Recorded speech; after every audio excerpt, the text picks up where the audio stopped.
Ja, hallo, liebe Freundinnen, liebe Kolleginnen und Genossinnen.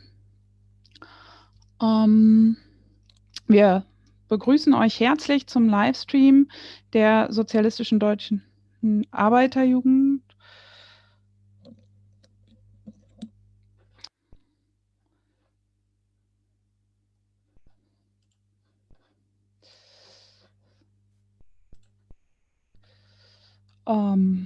Wir freuen uns, dass ihr eingeschaltet habt.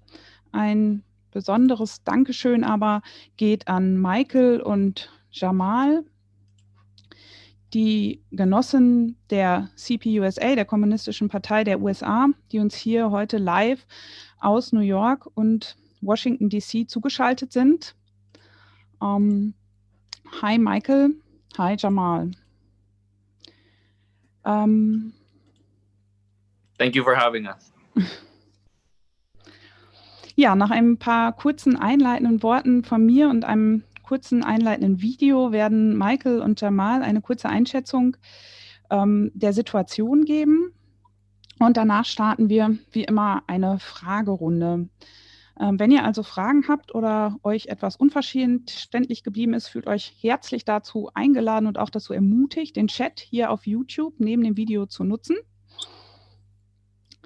Und ich gehe jetzt noch mal kurz auf die Situation ein. Also mit der Forderung Black Lives Matters sind in den vergangenen Tagen und Wochen ja nicht nur in den USA, sondern weltweit Hunderttausende auf die Straße gegangen, um gegen Rassismus und Polizeigewalt, aber auch gegen Armut und Ausbeutung zu protestieren.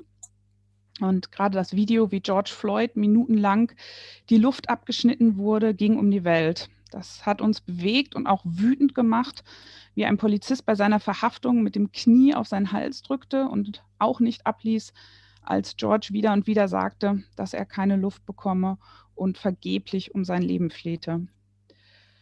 Gleichzeitig verhöhnt Donald Trump die Protestierenden als Plünderer und facht die Gewalt noch an, die den Demonstrierenden seitens des Staates entgegengebracht wird. Das alles steht natürlich im krassen Widerspruch zu der amerikanischen Mehr von Freedom and Democracy. Zum Umdenken der Herrschenden hierzulande führt das natürlich nicht.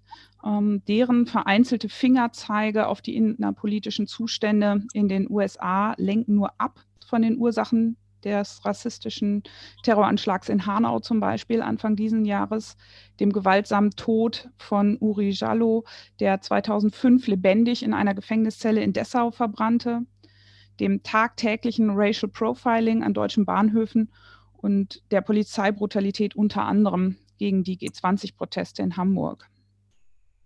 Als marxistische Internationalistinnen und Internationalisten wollen wir von Rassismus und Polizeigewalt hierzulande aber nicht ablenken. Wir sagen, Black Lives Matters in den USA genauso wie in Deutschland und weltweit.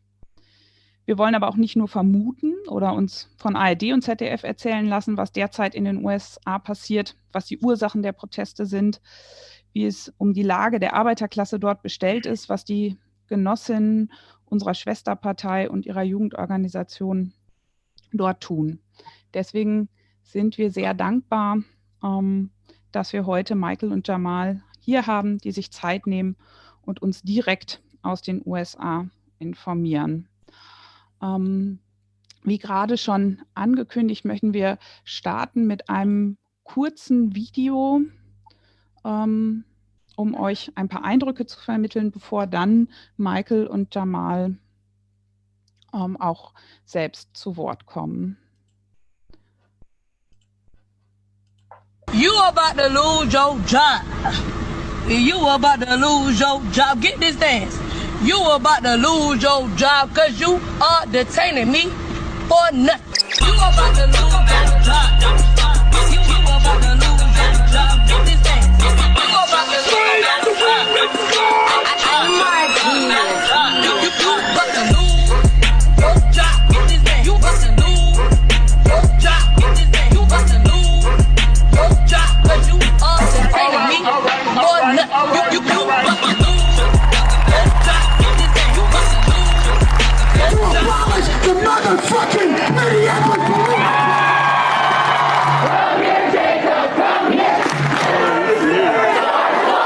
It is a yes or a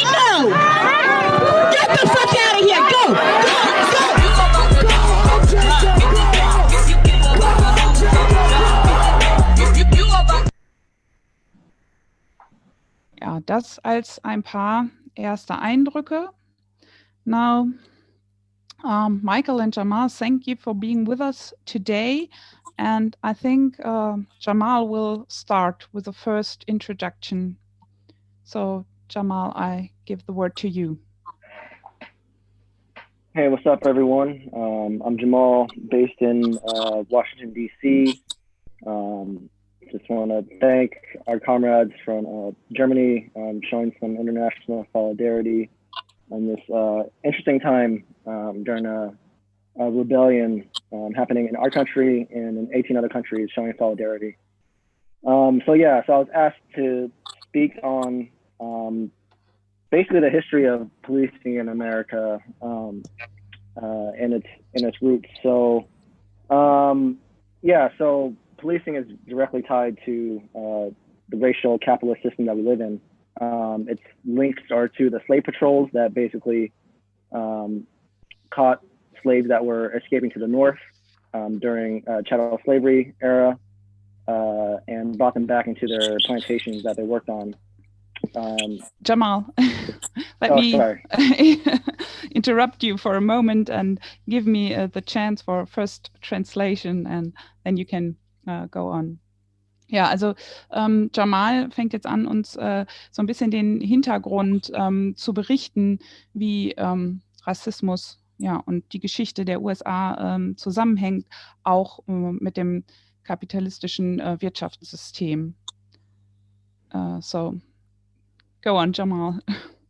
Yeah, sorry. I'm looking at my notes and then, I remember that. So, anyways,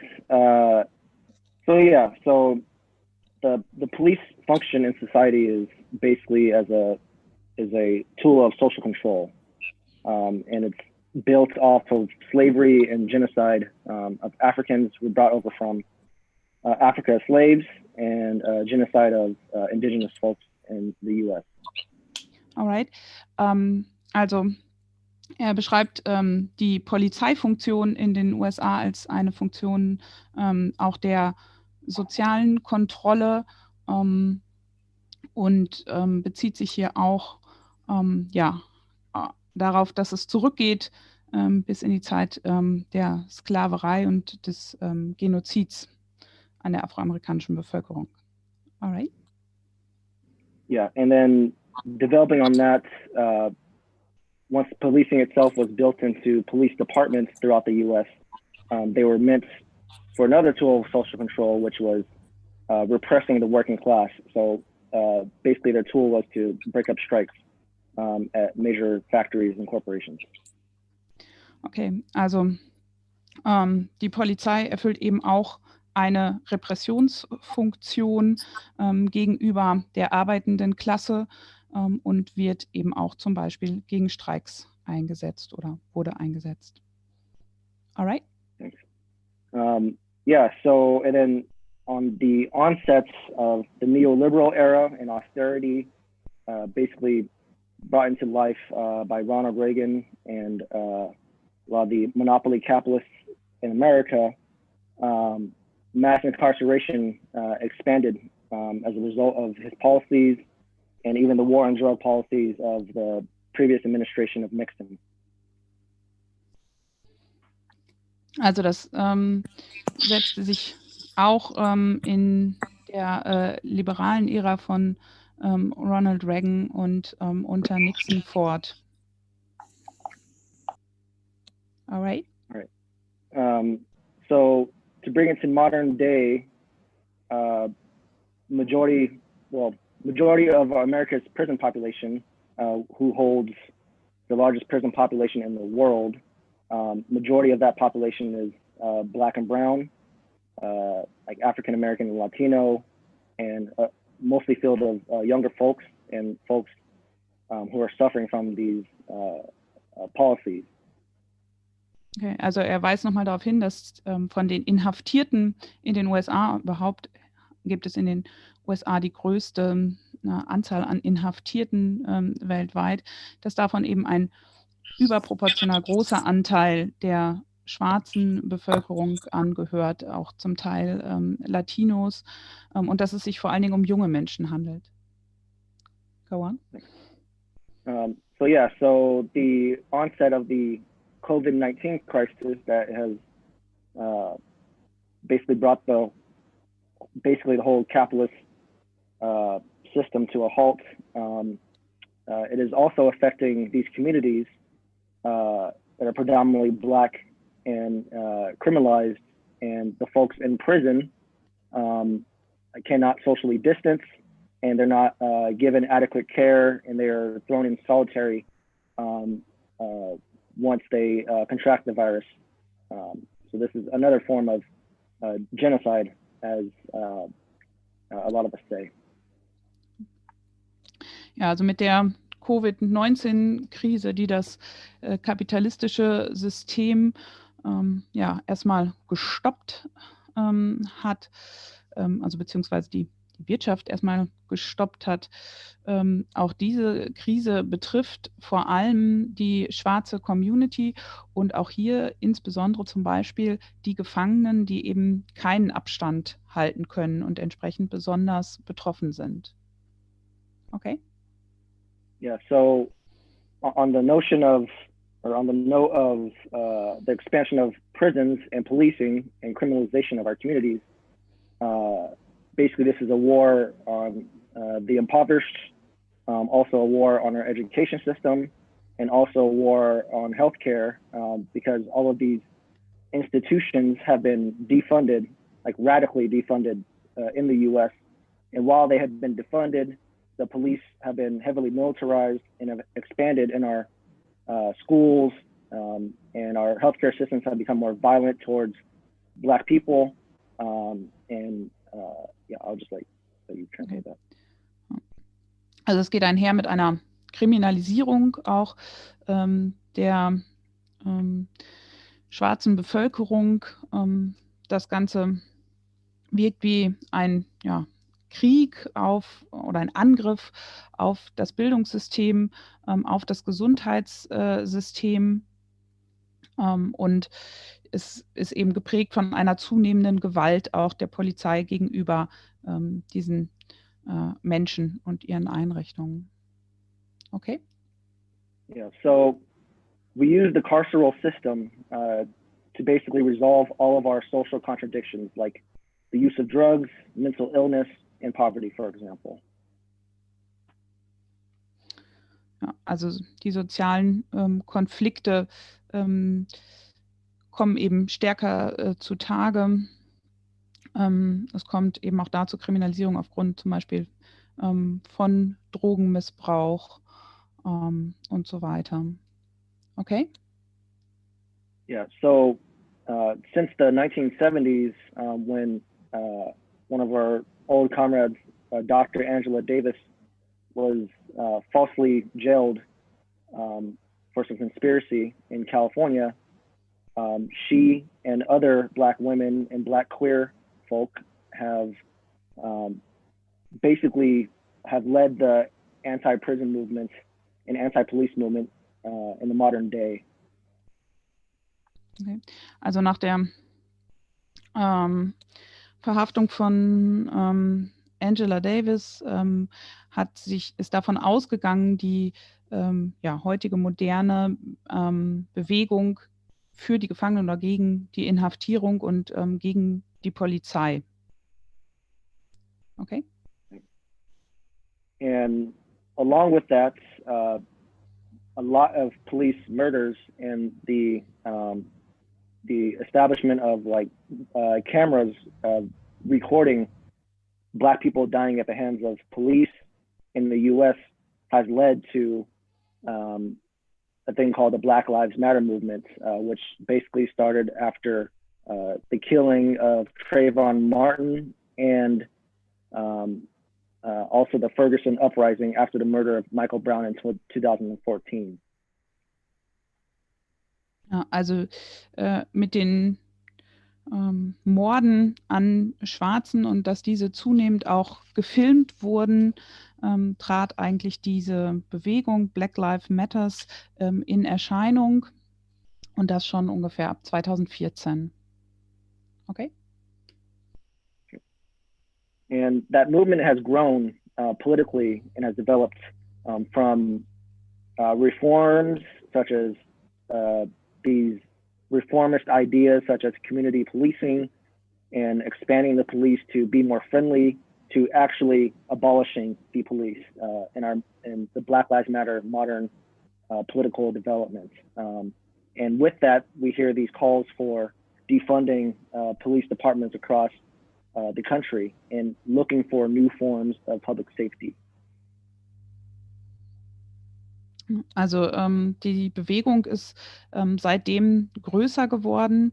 Es gab aber auch zunehmend reformistische Ansätze in dieser Bewegung zu beobachten. Okay? Yeah, so along with those demands, we call them non-reformist reforms. And as I mentioned already, demilitarizing the police in our communities, removing police from schools, freeing people from jails and prisons, as we know from the COVID-19 crisis, which is basically a death camp, repealing laws that criminalize survival, which is like people live in poverty, and invest in community self-governance, so like community control of the budget, and providing safe and affordable housing for everyone, investing in care, not cops. Also es kam dann auch vor dem Hintergrund der Militarisierung auch der Polizei ja, zu einer Bewegung für mehr Selbstbestimmung in den Communities, die Forderung eben mehr in die Communities zu investieren, anstatt in die Polizei. Okay? Thank you. And I'll just finish up on two last points. I just want to make an international connection with what's happening in Palestine.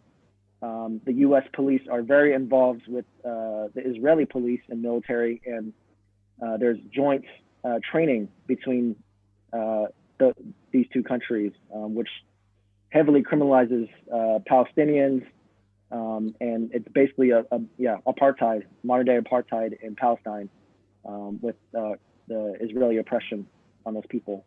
And there's a lot of solidarity between Black communities in the US and Palestinian communities.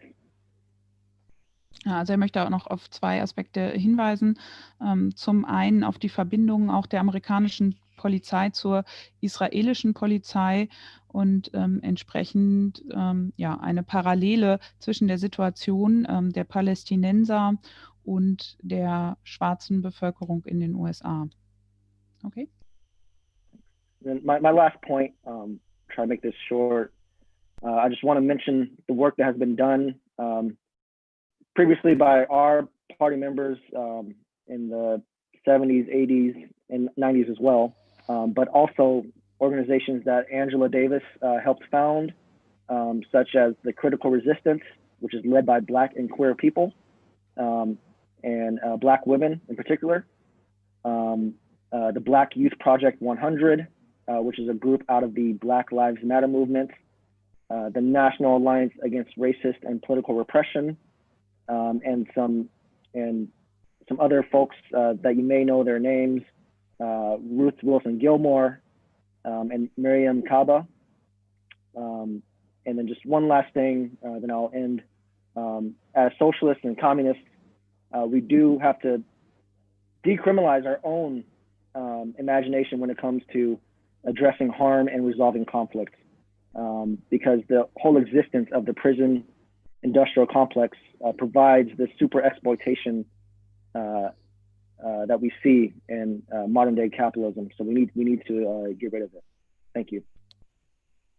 Thank you, Jamal. Also er hat nochmal auch auf verschiedene andere Organisationen und Bewegungen hingewiesen, die sich eben auch für diese Anliegen einsetzen und auch darauf, wie wichtig es ist, eben für eine Dekriminalisierung sich einzusetzen, weil dieser ganze Apparat mit den Gefängnissen eben das gesamte System auch stützt. Okay, I would like to give then the word to Michael to also give us a short introduction. Hello, everyone. Can you hear me all right? Yeah, I think we can hear you.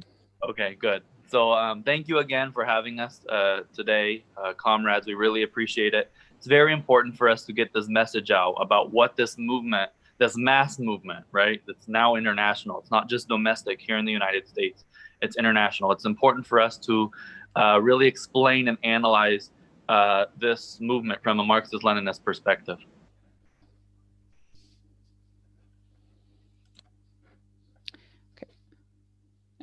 Go on, Michael.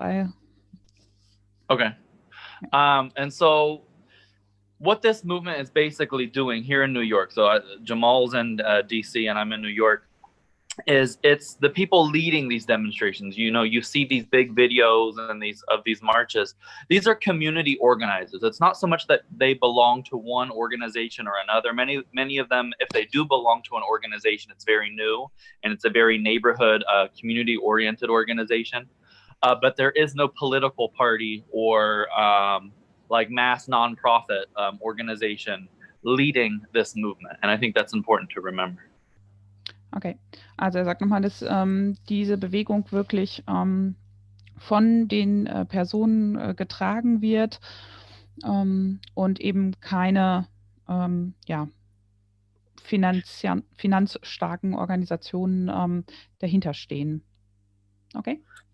And so that's not necessarily a bad thing. That means that ordinary people, ordinary working and oppressed people are finally coming together, as our party and our youth league has said for almost 100 years now, or over 100 years now, really.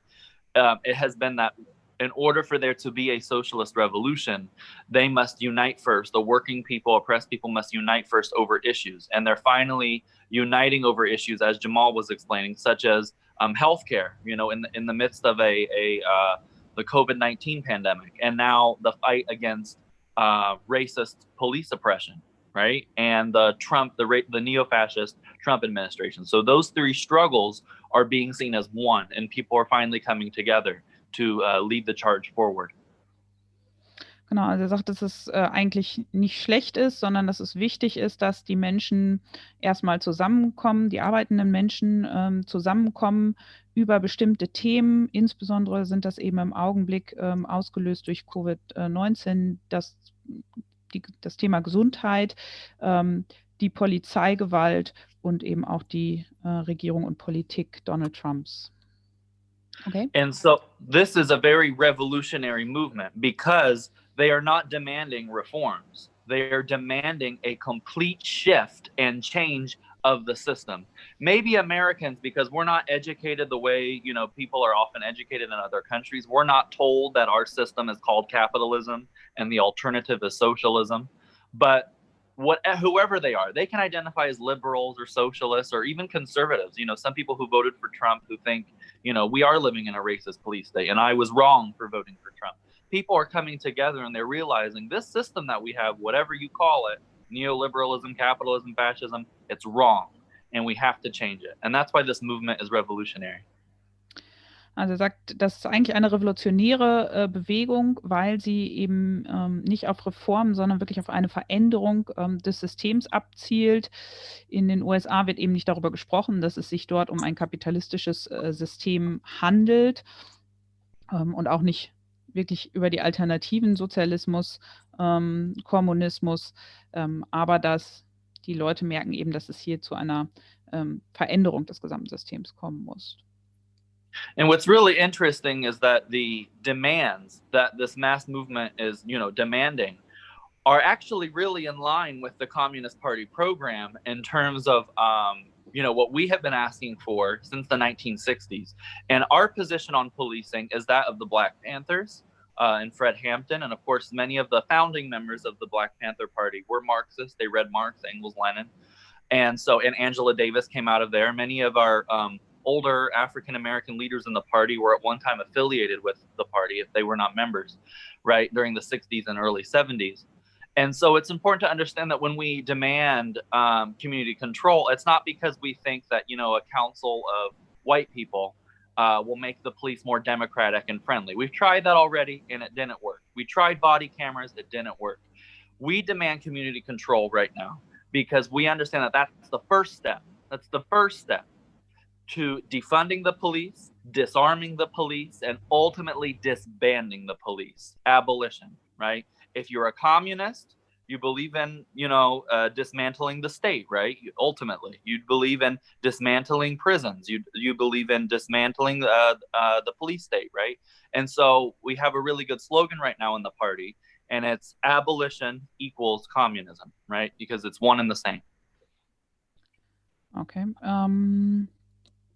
Also er weist nochmal darauf hin, dass im Moment eben die Forderungen, die diese Bewegung stellt, viele Forderungen sind, die die kommunistische Partei schon seit langem stellt, dass auch in der Geschichte zum Beispiel die Black Panther-Bewegung von Marxisten mit angeführt wurde und entsprechend sich dort die Forderungen gleichen. Und die jetzige Forderung, die im Vordergrund steht, nach dieser Community Control, also der Kontrolle in der Gemeinschaft, ist im Prinzip der erste Schritt zu dieser wichtigen Veränderung und zu der Möglichkeit, eben zum Beispiel die Polizei zu entwaffnen und letztendlich auch ganz abzuschaffen und auch zum Beispiel die Gefängnisse abzuschaffen. Und vor diesem Hintergrund haben sie eben im Augenblick einen Slogan, der sagt, also diese Abschaffung ist im Prinzip der Kommunismus. Okay. And so it's really, this revolutionary movement, even though it may not identify as, a revolutionary movement, because to these working and oppressed people, it's just common sense now. You abolish the police because all the reforms we tried didn't work.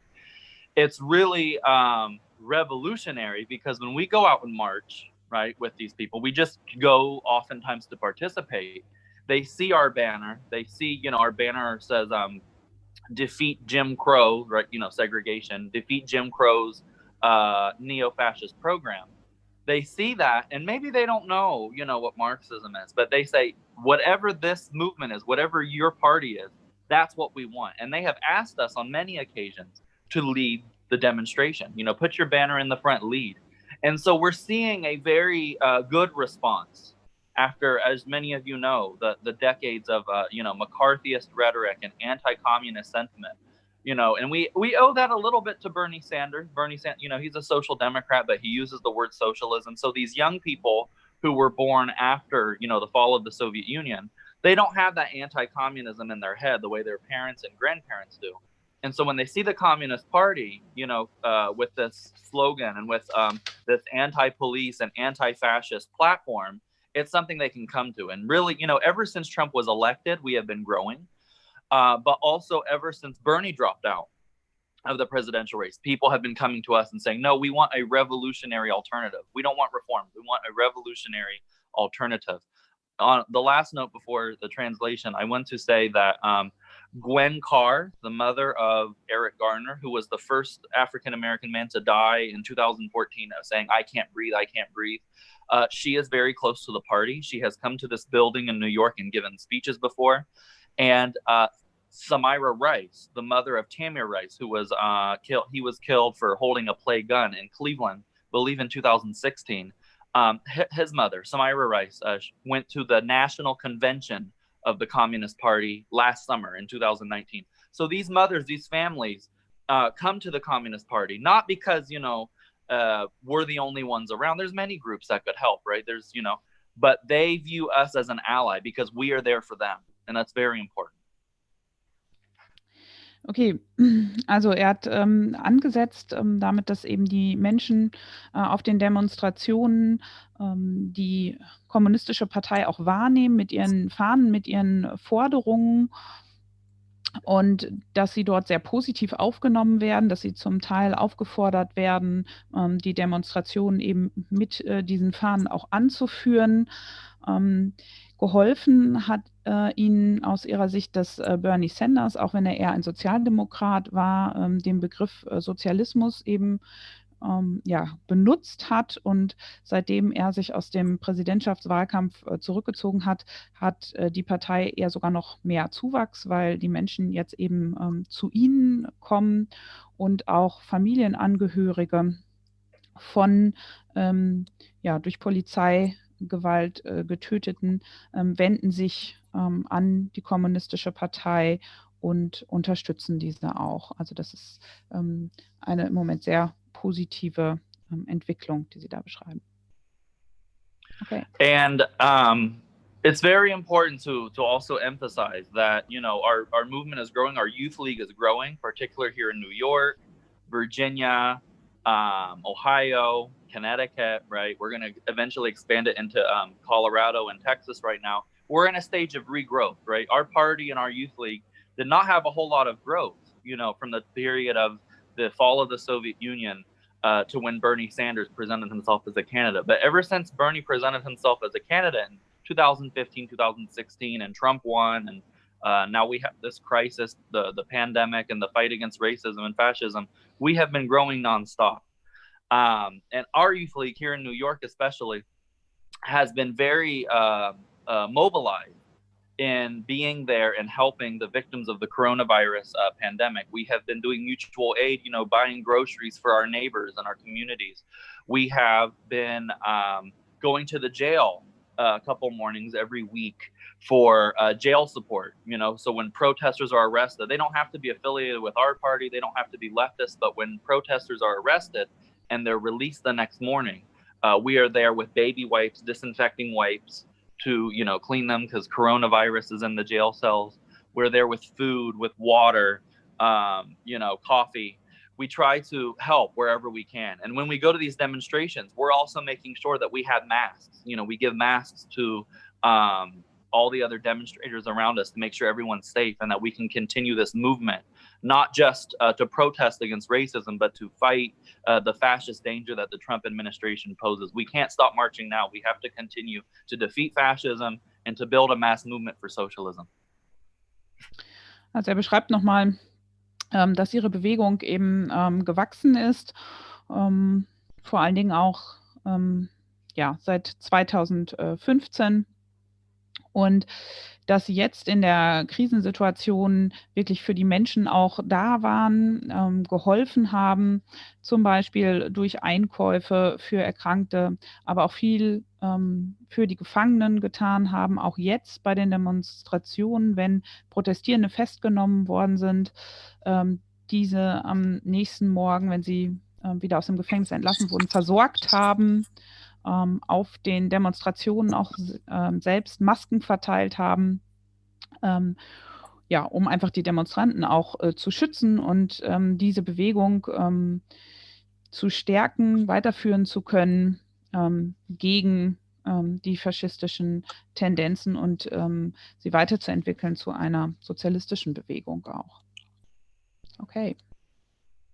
And so our party and our youth league will continue to be out there on the front lines, participating in, supporting, leading when necessary, this movement until we see some fundamental change. You know, we've seen enough of these reforms that don't work.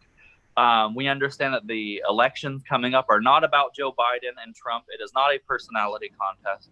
We understand that this is a struggle to provide better terrain to fight the class struggle on. And the fact that these masses of people are demanding a change in the system gives us a foundation to build this movement for socialism going forward. And that's all. Thank you very much. Thank you, Michael. Also sagt nochmal, Sie nehmen eben an diesen Demonstrationen teil, führen sie, wenn nötig auch, weil sie eben sehen, dass Reformen in der Vergangenheit nichts gebracht haben und die kommenden Wahlen sind für sie eben auch ein Kampf dafür, bessere Bedingungen erstmal für ihren Kampf zu schaffen, den sie jetzt ja dringend weiterführen müssen. Okay. Thank you both for all those informations.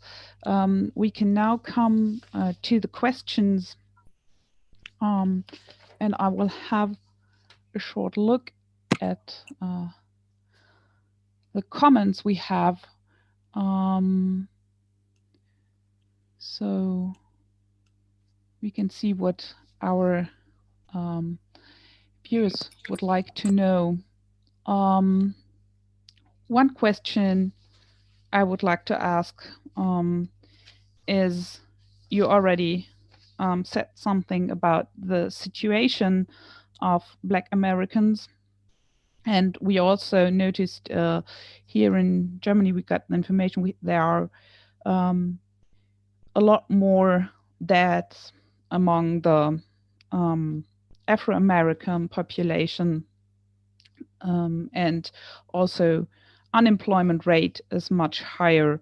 So are those also the catalysts for the current protest movements, or is it more the brutal murder of George Floyd that was filmed and widely spread? So, ich habe nochmal die Frage gestellt, ob auch die sozialen Hintergründe und die Corona-Krise jetzt ein Hauptauslöser für die Proteste waren, oder ob es vor allen Dingen das Video und der Mord an George Floyd waren. So yeah, I can get that. All right. I think the two are interconnected. The unemployment crisis plus the rampant police murder and terror of our communities. George Floyd was not the first, and he will not be the last. But the fact that,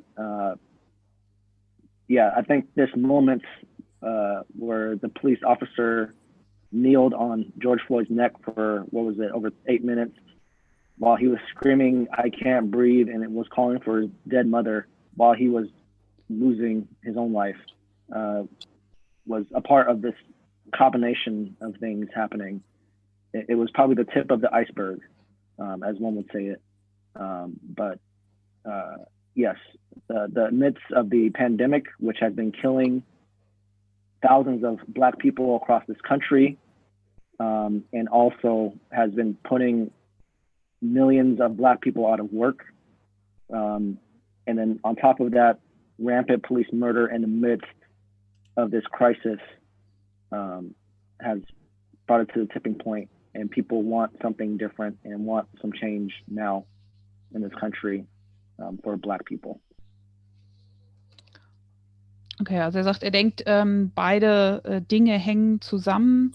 Also natürlich diese sehr erschreckenden Bilder, die er nochmal beschrieben hat, von dem Mord an George Floyd, waren sicherlich auch ein Auslöser, aber er war eben auch nicht der Erste und wird vermutlich auch nicht der Letzte sein, der diese Polizeigewalt erfahren hat. Und insofern sind die Dinge hier einfach zusammengekommen und waren auch Auslöser. Eine andere Frage, die jetzt hier aufgetaucht ist, die sicher auch viele interessiert, wie genau der Einfluss auch der kommunistischen Partei auf die Bewegung ist. Michael hatte ja gerade auch schon ein bisschen was dazu gesagt. How do you see the influence of the Communist Party on the movement and the protests at the moment and maybe in the future? Can I answer this question? Yes. Okay. In fact, just as you were talking to me, I was a little bit distracted because a lot of comrades came in to take literature and banners and flags up to this march of Puerto Rican and Dominican immigrants who are standing in solidarity today. Instead of having a day to celebrate their own heritage, they're using today to stand in solidarity with their African-American brother and sisters, marching, from uptown in Harlem, like the African-American neighborhood, to Times Square. So it's a very powerful movement and very powerful solidarity that's playing a role. And the fact that our comrades are there to distribute literature in Spanish and English, right? Like, I'm Dominican myself. My mother's a Dominican immigrant. And we have other comrades from Puerto Rico and, other communities of color, African-American communities as well. In fact, the leader of the party here in New York is Jarvis Tyner, right? African-American guy who's run for president twice on the Communist Party ticket. They will all be there. And it's not just, we don't play a leadership role unless we're asked, of course. When the working people call on us to lead a demonstration, we're there. We call initiatives of our own. We are members of the National Alliance Against Racism and Political Repression, which was a movement founded out of, or a coalition founded out of the Committees of Defense to free Angela Davis in the early 1970s. We mobilized with this coalition on weekends. whether they be marches, on your feet, or in cars, like car caravans. And so we're very active in playing not only a participatory role, but also a leadership role when we are called upon. Okay, er hat gerade nochmal beschrieben, dass er gerade, während wir geredet haben, zum Teil auch abgelenkt war, weil Leute reingekommen sind, um auch Literatur und Material abzuholen. Er hat auch schon angekündigt, dass er heute zeitig weg muss, weil nämlich gleich noch bei Ihnen eine Demonstration aus der Gemeinschaft der Menschen aus der Dominikanischen Republik und Puerto Rico stattfindet, die eben auch diese Bewegung unterstützen. Und ja, dort spielt eben die Partei auch eine Rolle, ist dort beteiligt, aber sie sind eben nicht nur beteiligt, sondern sie mobilisieren und initiieren eben auch selber Demonstrationen und sind auch im nationalen Bündnis gegen Rassismus aktiv. Okay, ich schaue noch mal weiter nach den Fragen, die hier noch im Chat kommen. Gerne dürfen natürlich hier auch noch neue Fragen gestellt werden.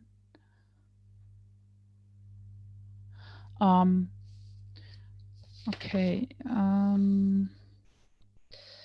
So I think another question that would be interesting for us is how you see the workers' movement in these protests and demonstrations, also the part the unions play in the situation.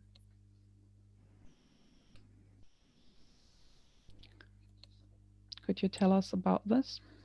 Yeah, I was going to say, again, I can only give the perspective from New York, but perhaps Jamal can give it from DC. But I've noticed that like the teachers union, which the Communist Party has heavily influence in here in New York, they're present at all these demonstrations with signs that say labor for Black lives, which is very important. I also want to comment on the fact that our party and our youth league is very active right now. And this is before George Floyd was murdered. We were already in the process of building unemployment councils, for people who are unemployed, because I believe now we're at 44 million unemployed people. And of course, this directly and more forcefully impacts communities of color, so Latino immigrant communities, African-American communities. And we, this is a way not only of building the party, but of building solidarity in our neighborhoods and in our cities, right?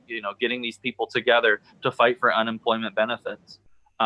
Because all Trump did was he gave all of us a stimulus check for $1,200 that pays like half of your rent here in New York City for like 1 month. It doesn't, I haven't even received my check yet. So, that's where we are right now. We're working with our labor unions and other progressive grassroots organizations to build these unemployment councils, but to also take that struggle and, combine it with the struggle against the racist police state, because they are one and the same. There are police unions that we are boycotting and protesting because cops are not workers. Police officers are not workers, right? A popular slogan is all cops are bad, right? And some people get upset about that, but are there any good capitalists? I'm sure some of them have wonderful personalities, but what they represent and who they are, that's what we're struggling against. And the same thing goes for the police institution. Okay, also er sagt, dass es eine enge Zusammenarbeit der kommunistischen Partei auch mit verschiedenen Gewerkschaften gibt, insbesondere auch der Lehrergewerkschaft. Außerdem sind sie im Moment dabei, Arbeitslosenräte in den Gemeinden zu gründen, arbeiten dazu auch mit verschiedenen Initiativen zusammen und versuchen diesen Protest eben auch jetzt mit den Protesten gegen Rassismus zusammenzuführen. Und dabei arbeiten sie aber auch gegen die Polizei und deren Gewerkschaften, weil aus ihrer Sicht die Polizei eben Repräsentanten des Staates und in dem Sinne keine Arbeiter, die zur Arbeiterbewegung zählen, sind. Jamal, would you add anything from Washington, or do we go on? Yeah, I can just add a little bit. Yeah, so during the demonstrations here in DC, the first couple of nights, they actually broke the windows of the AFL-CIO in DC, some of the demonstrators. Yeah, so I'm not going to make too many negative comments, but the AFL-CIO is a bit reactionary in the U.S. As we know, some of the history of the AFL and the CIO unions after McCarthy's repression of communists, we're not really surprised. But yeah, so there's a large call, as Michael mentioned, to basically ban police unions from the AFL-CIO because police are not workers. Like their function is to repress workers. Like why would you represent a union of people that want to repress you? Like that makes no logical sense in terms of labor. But for rank and file members of the AFL-CIO, like one of our friends in the coalition of labor union women, which is led by Black women, they have been demonstrating in DC on behalf of the Black Lives Matter movement that's uprising right now across the U.S. So labor is involved. Some of the Unite Here locals are involved. Many bus drivers, as you may have seen on videos, including New York and DC, have not worked with the cops to bring demonstrators who are arrested to prison. They have basically walked out of their buses to not comply. Postal workers have participated in car caravans, and most postal workers in the U.S., I believe, are Black, or at least in DC. Yeah, so labor is involved in many different ways. There was a vigil for George Floyd here in Northern Virginia, which is right next to DC, by the Tenants and Workers United, which is basically a coalition of unions and tenants unions here in Northern Virginia, which held a vigil during a storm in DC metro area. So a lot is going on. It's hard to keep up.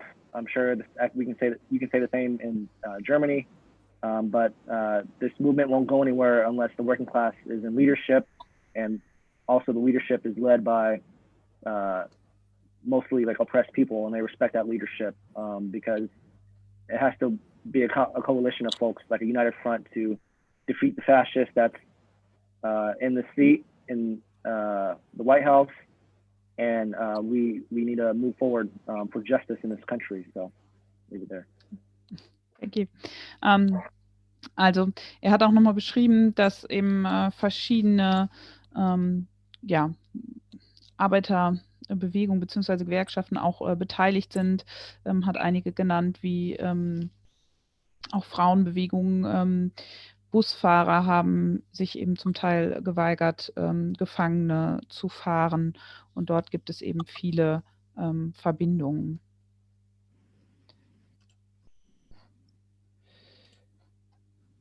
Okay, ich schaue nochmal nach Fragen. Ich glaube, uns alle interessiert auch, wie Sie einschätzen, welche Aussichten diese Proteste haben, auch erfolgreich zu sein. What effect do you think can those protests have? Is there any chance for a success, for real change, or will repression or concessions turn it down at the end? I can speak. I believe there's already been success. If you have been following the events in Minneapolis, where George Floyd was murdered, they have already voted the city council overwhelmingly to disband the Minneapolis Police Department. So if you're an abolitionist or thinking about abolition, this is a step forward. And the city council has announced that they will look toward alternatives to policing and focus on public safety because police do not provide public safety. They just provide criminalization of Black and brown people, working class people, etc. And if you look around like Los Angeles, they have cut their police budget. In DC right now, there's a campaign to cut the proposed budget completely and also cut the police budget currently in half. So there are wins that are happening right now. There are campaigns. And I think this is a moment where we really need to turn it into a movement for actual tangible change that can lead towards revolutionary change, possibly. So yeah, I personally think it's a very exciting time, and yeah, this is our moment, and we can't let it get co-opted by reformists. This is the time to really have some sort of revolutionary outlook and see what demands we can actually win.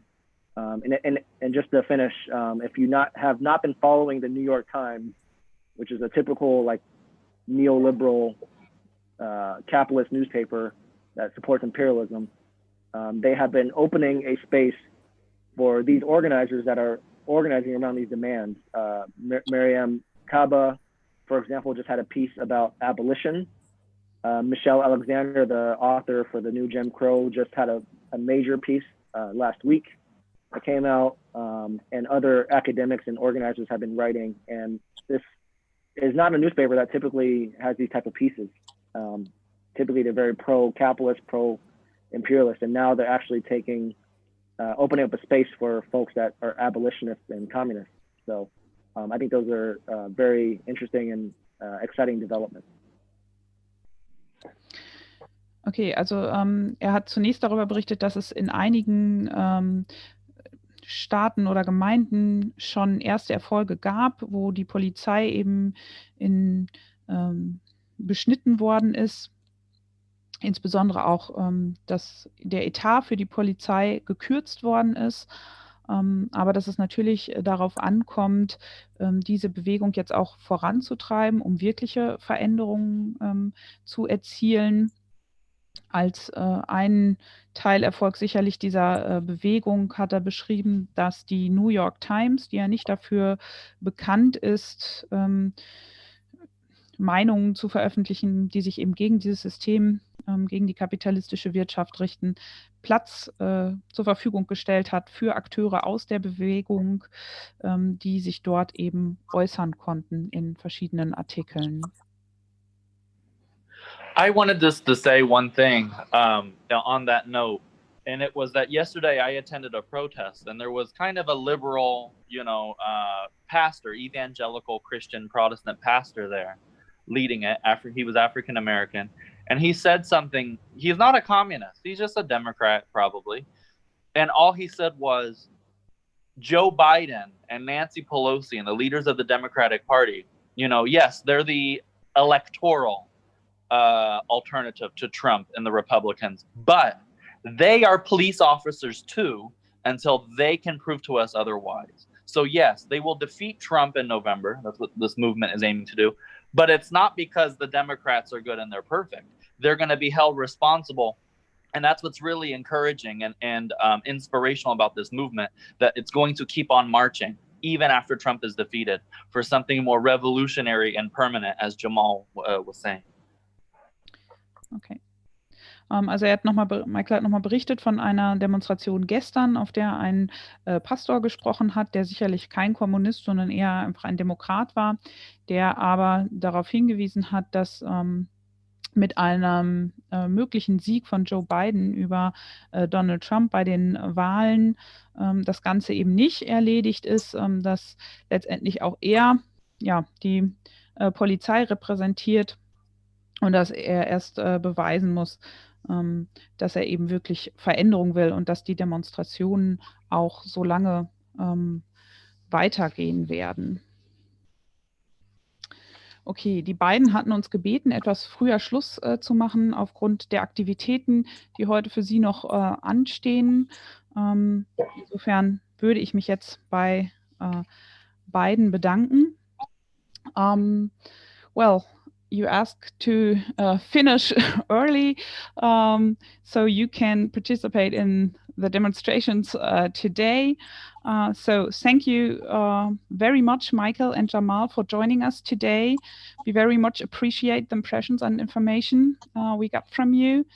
And we wish you and your party and the movement all the best, especially for the upcoming weeks and months. Thank you. Thank you. You take care. You too. Ja, vielen Dank auch allen Zuhörern fürs Reinhören und für die Beteiligung. Die Zeit für heute ist leider abgelaufen, aber vielleicht schaut ihr auch demnächst wieder rein. Tschüss, auch von meiner Seite.